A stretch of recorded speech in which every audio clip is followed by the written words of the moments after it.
अस्सलाम वालेकुम एवरीवन। आज की हमारी वीडियो अल्कोहल्स और कार्बोक्सिलिक एसिड्स के ऊपर है। ये ऑर्गेनिक केमिस्ट्री सीरीज़ का पार्ट 4 है। So let's get started.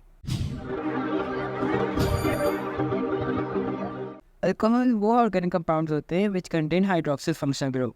Hydroxyl functional group मैंने पहले भी बताया हुआ है कि वो ये होता है जिसके अंदर बेसिकली OH होता है। इसका जनरल फार्मूला होता है CnH2n+1OH।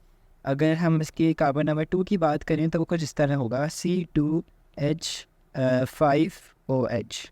तो इस तरह हम जनरल फार्मूला को इस्तेमाल करते हुए उनका मॉलिक्यूलर फार्मूला निकाल सकते हैं। नेमिंग की तरफ आएँ, ये अल्कोहल होते हैं तो उनके एंड के अंदर ऑल आता है। जैसे जो मान पहला है वो मिथेनॉल हो जाएगा, दूसरा वाला इथेनॉल हो जाएगा, तीसरा वाला प्रोपेनॉल हो जाएगा and the last one butanol, carbon number 4 वाला।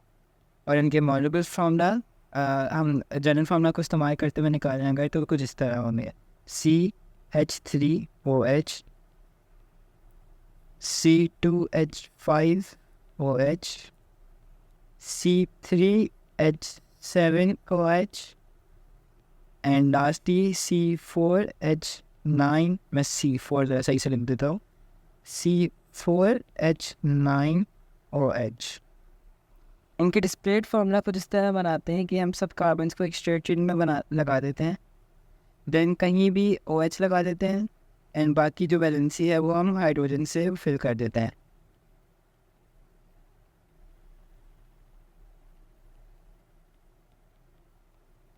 और अगर हम इनको काउंट करें तो हमारे पास 10 हाइड्रोजन होंगे, 1 ऑक्सीजन और 4 कार्बन। एंड अगर क्वेश्चन बोले कि show all the bonds and, तो फिर हम OH को भी थोड़ा फर्दर ओपन करके दिखाते हैं, वरना मोस्टली हम OH इस तरह लिख देते हैं। इथेनॉल जो है वो 2 कार्बन वाला होता है तो उसको भी हम कुछ इसी तरह बनाएंगे। एक जगह हमने OH डाल दिया एंड बाकी जगह हमने हाइड्रोजन। अब OH की जो पोजीशन होती है वो आइसोमर्स की तरफ, मतलब अगर हम इसकी बात डिटेल में करेंगे तो वो आइसोमर्स की तरफ जाएगा एंड उसके ऊपर जो है सेपरेबिलिटी आएगी। सो वो हम अगर OH को यहाँ के बजाय यहाँ लगा दें या फिर यहाँ के बजाय यहाँ लगा दें, उससे जो है हमारे अल्कोहल का नाम चेंज होगा। सो उसके ऊपर जो वीडियो आएगी वो अलग होगी जिसके अंदर हम सारी होमोलॉगस सीरीज़ का आइसोमर्स डिस्कस करेंगे। स्ट्रक्चर फार्मूला इसका काफ़ी आसान होता है। हम एक कार्बन को पकड़ेंगे, उसको सर्कल बनाएंगे एंड जो हमें दिखना है वो लिखेंगे CH3। अगेन दूसरे कार्बन के साथ CH2, फिर तीसरे कार्बन के साथ भी CH2 एंड OH।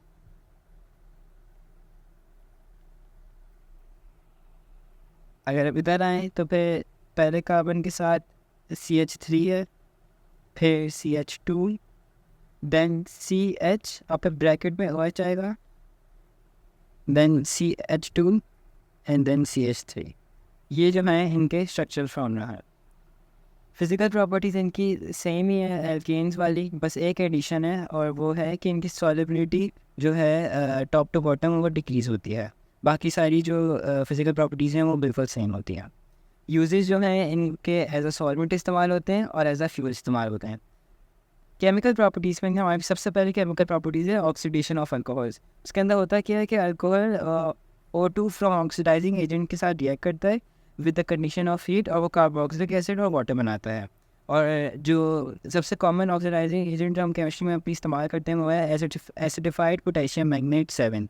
ये पूरा नाम याद करना बहुत ज़रूरी है, फिर एग्जामिनर पेपर में बहुत जगह पूछता है। एग्जाम्पल्स मैंने यहाँ पे शो की हुई हैं। अच्छा, जो ये एरो बना के O है इसका ये ऑक्सीजन आप देख सकते हैं कि थोड़ा डिफरेंट लिखा हुआ है, इसको ब्रैकेट के अंदर डाला हुआ है। दिस शोज़ कि ये ऑक्सीजन जो है एटमॉस्फेरिक ऑक्सीजन नहीं है, ये वो वाला ऑक्सीजन है जो हमने ऑक्सीडाइजिंग एजेंट से लिया है। तो ये मिथेनॉल अगर इससे रिएक्ट करेगा तो वो मिथेनोइक एसिड बनाएगा एंड उनके मॉलिक्यूलर फार्मूला मिथेनॉल का ये होता है एंड मिथेनोइक एसिड का ये होता है। अभी मिथेनोइक जो ये कार्बोक्सिलिक एसिड है इनके मॉलिक्यूलर फार्मूला से हम फेमिलियर नहीं है, वो हम आज की वीडियो में जब आगे डिस्कस करेंगे तो हमें ज़्यादा क्लियर हो जाएगा। इसके अंदर एक चीज़ हमें और याद करनी होती है वो होता है कि इसका बाय प्रोडक्ट जो होता है वो वाटर होता है। और ये मैंने डिस्प्लेड फार्मूला के थ्रू भी बनाए हुए हैं कि इसका डिस्प्लेड फार्मूला कुछ ऐसा होता है और वो जब ऑक्सीजन से रिएक्ट करते हैं तो वो कुछ इस तरह बन जाता है। इसको आसान बनाने के लिए मैंने एक नोट लिखा हुआ है कि हम करते क्या है कि जो जिस कार्बन के साथ OH लगा होता है ना उसके बाकी दोनों हाइड्रोजन जो हैं वो हटा देते हैं। और एक हाइड्रोजन को हम रिप्लेस करते थे डबल बॉन्ड O के साथ। ये मैंने पूरी कहानी जो है या इस नोट में लिखी हुई है। तो हम जैसे इसकी एग्जांपल है, हम इसके अंदर ये दोनों हटा देते हैं एंड एक उसके साथ ऑक्सीजन लगा देते हैं डबल बॉन्ड के साथ। सो दिस शोज कि ये जो चीज़ है तो बिल्कुल एक ही बन जाती है। प्रोडक्शन ऑफ इथेनॉल की तरफ आए तो इसके दो तरीके होते हैं। एक तरीका तो हमने पहले डिस्कस किया हुआ है एडिशन रिएक्शन के अंदर एल्कीन वाली वीडियो में, कि हम किसी भी एल्कीन को स्टीम के साथ रिएक्ट करें विद दीज कंडीशंस तो वो उसी एल्कीन का अल्कोहल बना देता है। जैसे अगर इथीन को हमने स्टीम के साथ रिएक्ट किया तो वो इथेनॉल बना देता है। और ये जो है डिस्प्ले स्ट्रक्चर बनाया हुआ है मैंने, और यहाँ नीचे जो है वर्ड इक्वेशन लिखी है। यहाँ पे जो इंपॉर्टेंट चीज़ है वो ये कंडीशंस होती हैं। एंड क्योंकि एडिशन रिएक्शन है तो आप देख सकते हैं यहाँ पे कोई भी चीज़ और नहीं बननी, सिर्फ एक ही प्रोडक्ट बनता है। अल्कोहल फर्मेंटेशन की तरफ आएँ तो ये थोड़ा नई चीज़ है। इसके अंदर होता है कि ग्लूकोज के ऊपर यीस्ट एक्ट करती है और वो इथेनॉल और कार्बन डाइऑक्साइड बनाती है। ये टू जो है बैलेंस इक्वेशन को बैलेंस करने के लिए रखा हुआ है। उनकी जो कंडीशन होती है वो 37 डिग्री सेंटीग्रेड होता है। अपैरेटस जो है वो एयर टाइट होना चाहिए, क्योंकि ये जो रिएक्शन है ना एब्सेंस ऑफ ऑक्सीजन के अंदर होना चाहिए। और कैटलिस्ट जो है वो यीस्ट होता है। और नीचे दो रीज़न लिखे हुए हैं कि अगर जो टेम्परेचर है वो 37 डिग्री से ज़्यादा हो जाएगा, जो हमारे एंजाइम है वो डीनेचर हो जाएंगे, मतलब वो डेड हो जाएंगे। और अगर वो 37 डिग्री से कम है तो रिएक्शन जो है काफ़ी स्लो हो जाता है। सो जो 37 डिग्री सेंटीग्रेड टेम्परेचर है वो सबसे ज़्यादा आइडियल है इस रिएक्शन के लिए।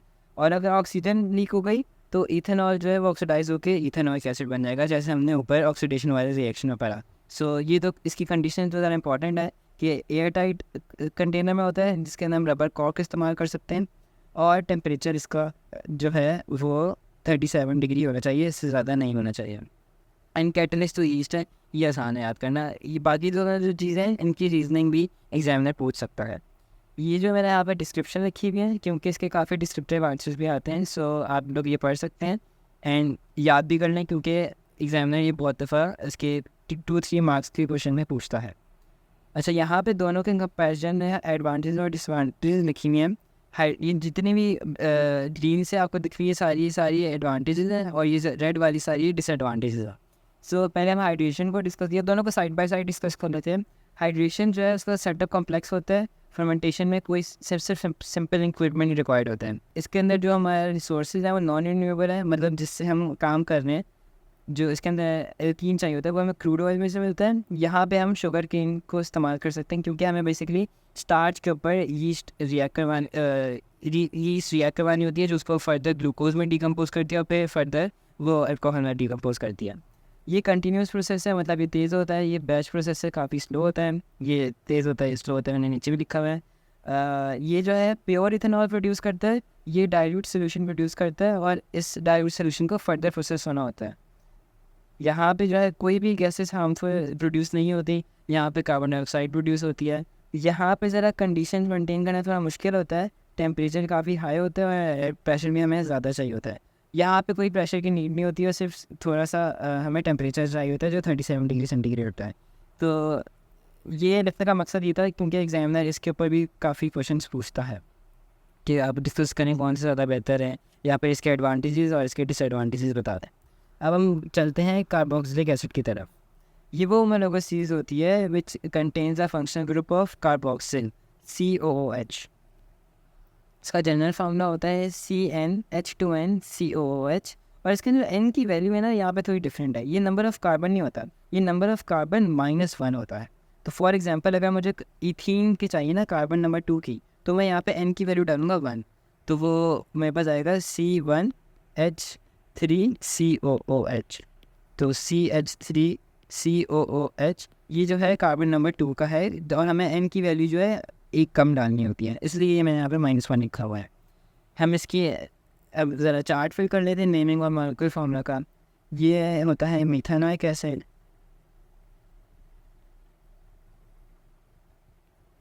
कार्बन नंबर 2 वाला होता है इथेनॉइक एसिड, C वाला प्रोपेनॉइक एसिड, एंड 4th वाला ब्यूटेनॉइक एसिड। और इनके मॉलिक्यूलर फार्मूला हम उसी ट्रिक से अगर निकालें तो हमें मिथेनॉइक एसिड के लिए n की वैल्यू 0 डालनी है, तो वो हो जाएगा HCOOH कार्बन नंबर 2 के लिए हमें n की वैल्यू 1 डालनी है, तो वो हो जाएगा CH3COOH। कार्बन नंबर 3 के लिए हमें n की वैल्यू 2 डालनी है, carbon C2H5COOH। And carbon number 3 के लिए हमें 2 डालनी है, तो ये हो जाएगा कार्बन नंबर 4 के लिए सॉरी हमें 3 डालनी है, C3H7COOH। इसका जो जनरल फार्मूला इस्तेमाल करने का तरीका होता है थोड़ा सा डिफरेंट होता है। यहाँ पे जो है -1 इंपॉर्टेंट होता है, वरना हमारा जनरल फार्मूला जो है गलत इस्तेमाल करनी है अगर हमने इसको -1 नहीं किया। डिस्प्लेड और स्ट्रक्चर फार्मूला अगर हम इसका डिस्कस करें तो कुछ इस तरह होता है कि हमने जितने भी कार्बन को स्टेट चेन में डाला, सबसे पहले हम COH का कर लेंगे बॉन्ड, एंड बाकी जगह दूसरे कार्बन के साथ वैलेंसी पूरी करने के लिए हाइड्रोजन लगा देंगे। और अगर हम इसका स्ट्रक्चर फार्मूला लिखेंगे तो कुछ इस तरह होगा कि CH3NCOOH। जिसका COH है ये इम्पॉर्टेंट है और ये हर जगह ऐसे ही लिखा जाता है एक ही तरफ। इसी तरह हम दूसरा डिस्कस करें, हमने 3 कार्बन स्ट्रेट चेन में लगाने हैं, एंड में हम लगा देंगे कार्बोक्सिल का फंक्शन ग्रुप और बाकी जगह हम हाइड्रोजन लगा देंगे। और इसका इसका स्ट्रक्चरल फार्मूला कुछ इस तरह होगा। नीचे चलें तो हम इसमें 4 कार्बन है, 4 लगा देंगे स्ट्रेट चेन में और कार्बोक्सिल का ग्रुप लगाएंगे सबसे पहले, एंड देन वैलेंसी पूरी करने के लिए सबके साथ हाइड्रोजन।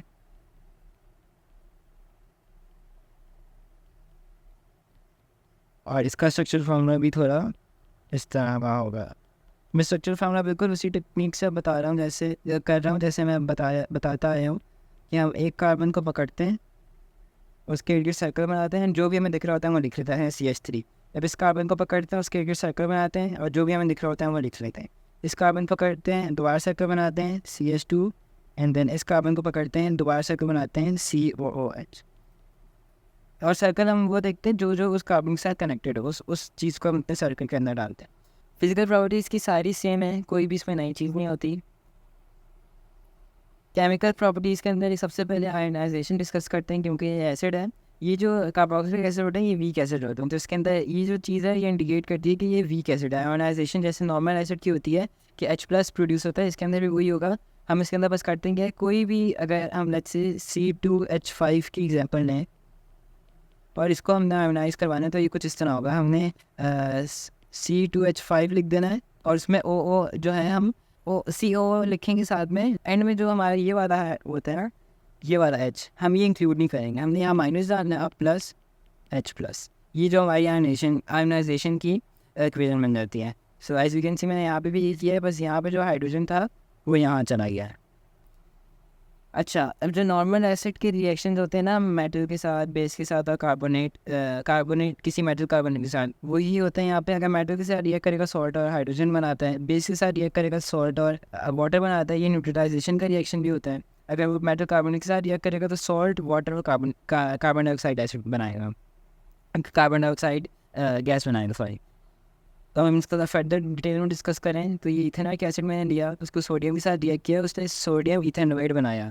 जब भी कार्बोक्सिलिक एसिड कोई भी कंपाउंड के साथ रिएक्ट करके कोई कंपाउंड बना लेगा ना, तो उसका नाम चेंज हो जाता है। अगर वो इथेनोइक एसिड है तो वो इथेनोएट हो जाएगा। अगर वो लेट्स से ब्यूटेनोइक एसिड है तो वो ब्यूटेनोएट हो जाएगा। अगर वो प्रोपेनोइक एसिड है तो वो प्रोपेनोएट हो जाएगा। एंड में जो है वो OATE लग जाता है हम के।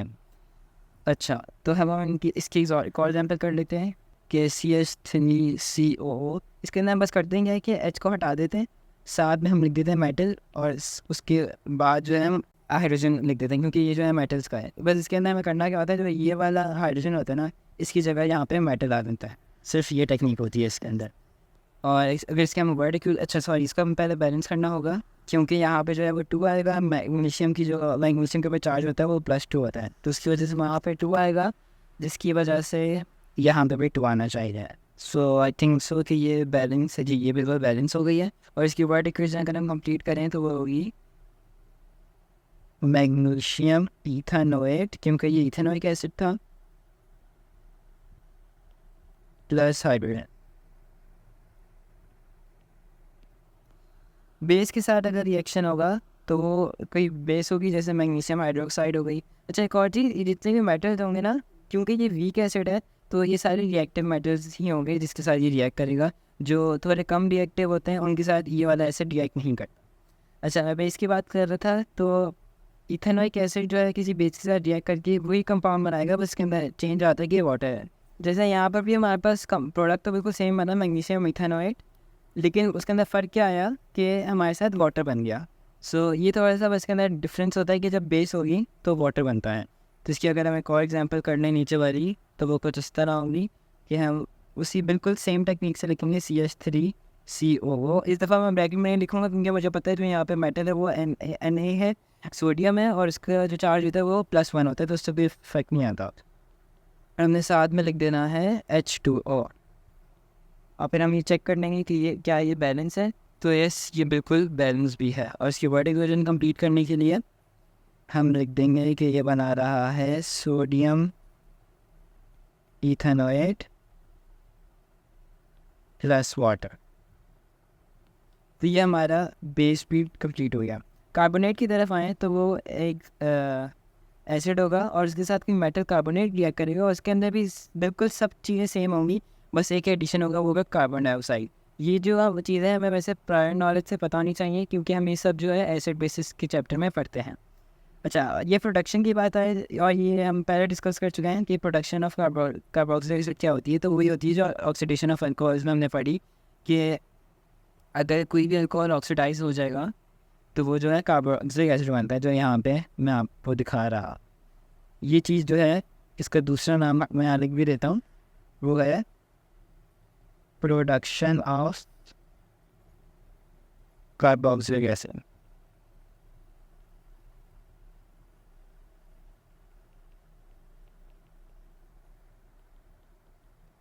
सो दैट्स इट फॉर टुडे।